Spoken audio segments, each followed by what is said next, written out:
So what's up? Kamusta? Ayos ba tayo dyan? So nandito tayo sa may Rusi Baliwag branch para sa update natin ngayong 2026. Bagong taon, bagong motor update para dito sa may Rusi Cyclone 400i. So sa tingin nyo, sulit nga bang bumili ngayong 2026? At magkano nga ba to?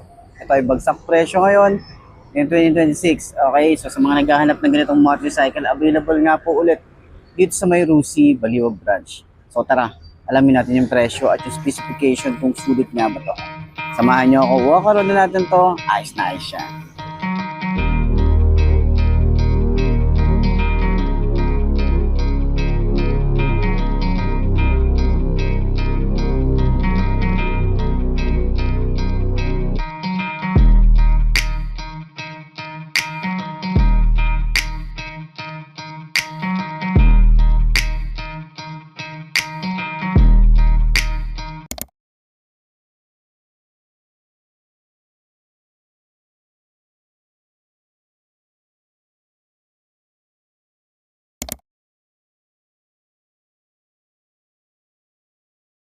So ayun na mga basta, sa lahat ng mga nagtatanong magkano nga ba ang ganitong motorcycle, ito ay nagkakahalaga ng 250,000 ngayong 2026.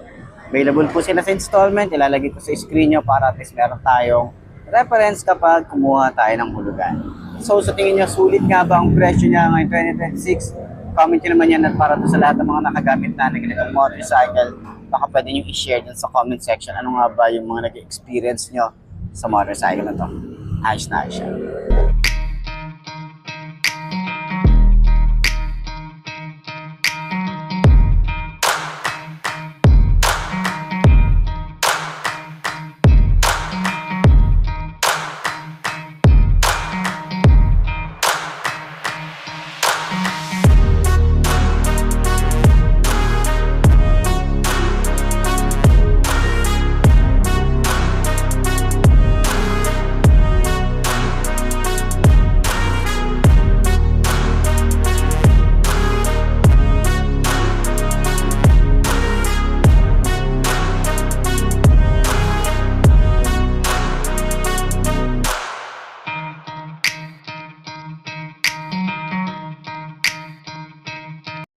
So yun ang mga boss, no? Available nga po ulit dito sa may Rusi Baliwag branch itong Rusi Cyclone 400i. Okay, so ito yung classic bike na 400cc na legal express legal, binaliktad din, express legal, at magandang specification, talagang quality, dahil nga kay Cyclone mismo gawa ito at doon nang galing talaga to. Kaya kung nagtataka kayo bakit mahal siya, okay, dahil nga, syempre, etong Cyclone na to ay dun mismo sa Cyclone binild. Okay, so yun. Kaya medyo talagang si Rusi, medyo ano sila rito pagdating sa motorcycle na to, dahil nga binild pa to doon mismo sa Cyclone. At in-import dito. So try natin sakyan. Ayan, sakyan. Okay. So kaya ba natin tong patayuin? Kaya ko ba patayuin to? Kaya naman siyang patayuin. Ayan, yung shock niya. Wala talaga yung shock. Wala, hindi siya nagbabounce. Pero naka-inverted forks din tayo rito. Tapos, kagandahan, parang kaya ko naman din siyang i-drive. Hindi ko lang din sure. Medyo mabigat yung motor eh. Turning radius niya, ayan o. Pag lumiko tayo, masyado tayong banat na banat. Alam mo yan? Banat na ganyan o. Tapos, medyo mabigat nga yung motor, kaya kailangan may workout tayo rito pagdating sa mga tuhod natin. Kailangan sanay tayo sa ganito. Ano, sobrang tingkayad. Sobrang bukaka kasi na ito.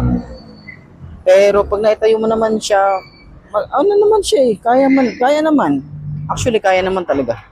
Basta payat kong to, no? Payat ko, nakaya ko to. Ayan, di ba? Pwede rin naman pala. Kaya naman pala. Pero kasi bibigat pa to, dahil kapag nag-full tank tayo ng gas, tingnan nyo naman, napakalaki ng gas tank na ito. Hindi ko lang din sure kung 16 liters siya ang kasya dito. Okay. Pogi din naman. Pwede rin tayo mag-angkas dito. Ayan, para tayong artistahin dito. Pero sana ganun. Ganyan siya ka taas. Medyo sub-sub pa ako dito eh. Wow, tangkad yarn. Tangkad yarn, diba? So, ayan, sa tingin nyo, sulit nga ba? No? Wala akong masyadong masabi sa motorcycle na to. Pero nag-upuhan ako sa motorcycle na to kasi nga, classic na bike. Medyo, ano din tayo sa classic, medyo bias tayo pagdating sa classic. Pag build talaga ng classic talaga, sobrang nagagandahan ako sa mga classic bike. So, yun, sa mga sports bike kasi, okay naman, maganda naman din talaga sila, maangas sila. Gusto ko rin sakyan yun. Pero, mas ano ko eh, mas naano ako dito sa classic, okay, compare sa mga sports bike. Kasi minsan, di ko abot talaga yung sports bike eh. So, yun, sa tingin nyo, sulit nga ba ang presyo nito at yung specification ng Rusi Cyclone 400i? Comment nyo naman yan. At para dun sa lahat ng mga kagamit na, comment nyo yung mga naging experience nyo sa motor na to. Ayos yan. Okay, baka may mag-comment na naman, mali yung pag-aking pagsakay. Okay, depende yun dahil nga last time, may harang kasi, tsaka medyo sports bike yun, kaya pag ganyan ako, pag ganyan. Okay, ito naman kasi, kaya naman natin mangkas ng ganyan. Ay, so gets nyo na yun siguro, no? Sana nanonood ka. Kaya ganun yung paano natin. Medyo pataas kasi yung ano, upuan nun.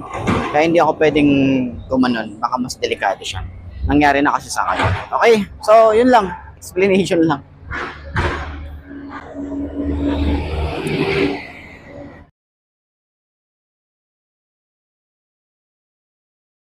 Mga best, no, ito na nga ang Rusi Cyclone 400i. Naghahanap ka ng ganitong motorcycle.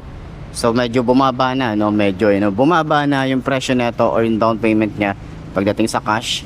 So ayan, umpisa natin, ikutan natin tong motorcycle na to. So ayun nga, dito sa taas meron tayong visor na ganyan, maliit lang siya. May Cyclone dito na nakalagay. Yung kanyang headlight is projected lamp. Meron tayong LED rito, nakapaikot naman siya. Dito rin sa side, signal light natin dito, flexible, LED rin yan. Naka-inverted forks tayo rito. Meron tayong reflector. May ABS tayo rito sa harap. Tapos meron tayong disc brake. Meron tayong dual path caliper. Tapos tubeless na rin. Yung tires nya, kahit sabihin natin na naka wide spoke siya. Ayan o, ang ganda o.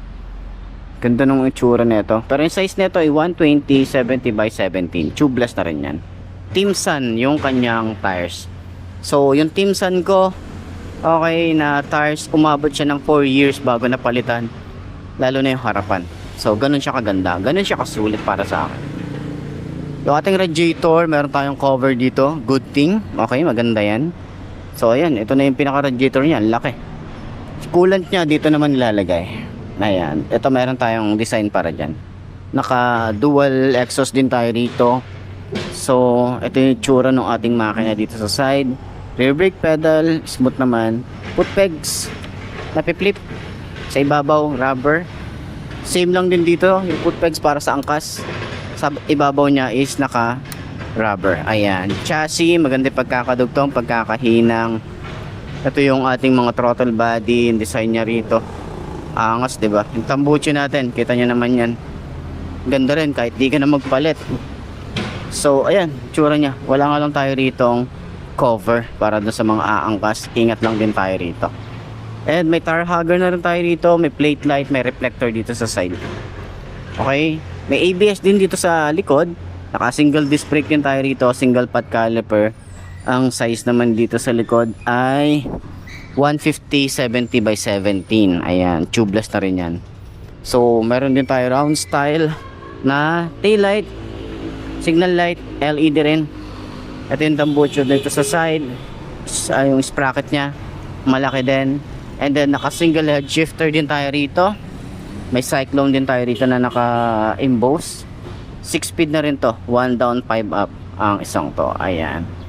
So, puan nya, pang classic talaga yung tsura. Ayan, kulay brown siya. May mga stitches din yan. Kaya napakalaki na gas tank. Meron tayong digital din na digital and analog type. RPM dito sa side. Meron tayong signal light dito sa baba. Pag naka high beam, ABS, neutral. Pag naka indicator ng gas. Okay, may mode dito sa taas. Meron din ditong USB charging port. Ignition, simple lang. Susi natin dito. Ito itsura. Ayan, yun yung itsura niya. Meron tayong kill switch. Adjustable yung lever. Okay. Front brake, smooth. Clutch natin, smooth lang din. May rubber dito. Switches natin, kill switch, park light, headlight. Ay, wala. Headlight lang pala to agad. Ayan, electric starter. Lever natin. Ayan, yung grip natin dito makapit, yung throttle natin is mababaw lang din. Dito naman sa side, meron tayong flasher, high and low, hazard switch, signal light, and busina. Ayan, gas tank natin. Ito yung datingan niya. Laki, no? So, ayan, sa lahat ng mga gustong bumili ng ganitong motorcycle, puntahan niya lang dito sa May Rusi, Baliwag branch. Sana nakatulong tong video na to. Ayos na ayos yan. So, yun ang mga best, no? Ito na ba ang motor na babagi sa'yo? Kung ito na nga ay markahan mo na at mag-subscribe ka na sa aking YouTube channel. I-click mo na rin yung notification bell para updated ka sa lahat ng videos na na-upload natin. Dito araw-araw, so laging tatandaan, wala sa brand ng motor ang itatagal yan, kundi na sa pag-aalaga mo yan. Tatagal yan, ayos na ayos yan. So, kita-kita na lang ulit tayo bukas. I'm Mark D. Ciao, maraming salamat sa inyo. Bush.